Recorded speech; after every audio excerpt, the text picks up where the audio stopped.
Son vaxtlar bir trend başlayıb.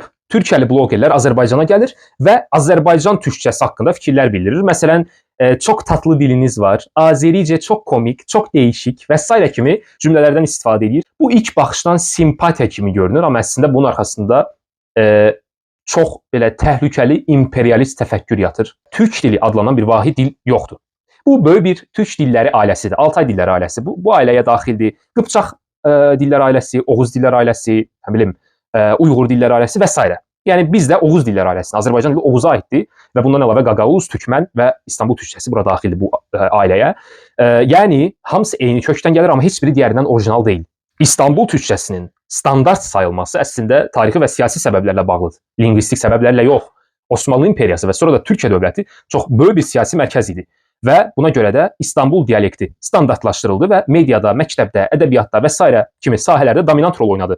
Atatürkün dil inqilabından sonra da dilə müxtəlif Avropa dillərindən, Avropa mənşəli səslər və strukturlar gəlməyə başladı. Azərbaycan türkçəsi isə bəzi qədim Oğuz xüsusiyyətlərini daha yaxşı qoruyub. Məsələn, bəzi fonetik və morfoloji elementlər Anadolu türkçəsindən dəyişib və itirilib. Anadolu türkçəsi tarix boyu ərəb, fars, xüsusilə də Balkan dillərinin təsiri altında çox dəyişib. Azərbaycan türkçəsi coğrafi və tarixi səbəblərə görə bəzi struktur xüsusiyyətlərini daha stabil saxlayıb. Yəni Türkiyədə ümumiyyətlə türkiyəlilər bəzi səsləri çıxarda bilmir. Məsələn, deyə bilmirlər. Halbuki türkçə danışanda bəzi sözləri deyəndə hətta türk fonetik xüsusiyyətlərindən kənara çıxırlar. Məsələn, verdim, verdim.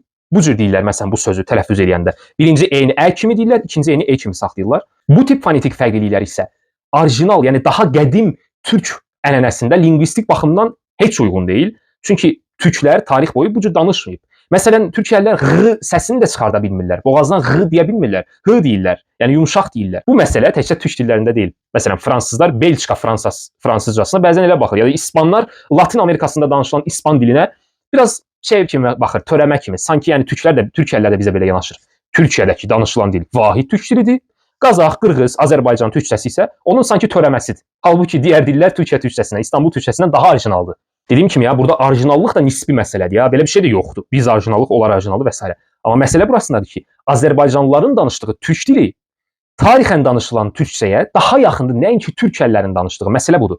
Azərbaycan-Türkiyə münasibətlərində bu mövzuya həssas yanaşmaq lazımdır. Çünki qardaşlıq bərabərlik üzərində qurulmalıdır. Mədəni iyerarxiya üzərində yox. Azərbaycan türkçəsi Türkiyə, yəni İstanbul türkçəsinin dialekti deyil. Eyni ailəyə aid olan ayrı bir standart dildir. Videonda belə bitirmək olar. Azərbaycan türkçəsi nə komikdir, nə də tatlı variantdır. Bu dil Nizami Füzuli ya da Xətainin ədəbiyyat dili olub və böyük bir mədəniyyətin daşıyıcısıdır. Dillər arasında qardaşlıq ola bilər, amma dillərin arasında böyük kiçik yoxdur. Bunu da bilmək lazımdır.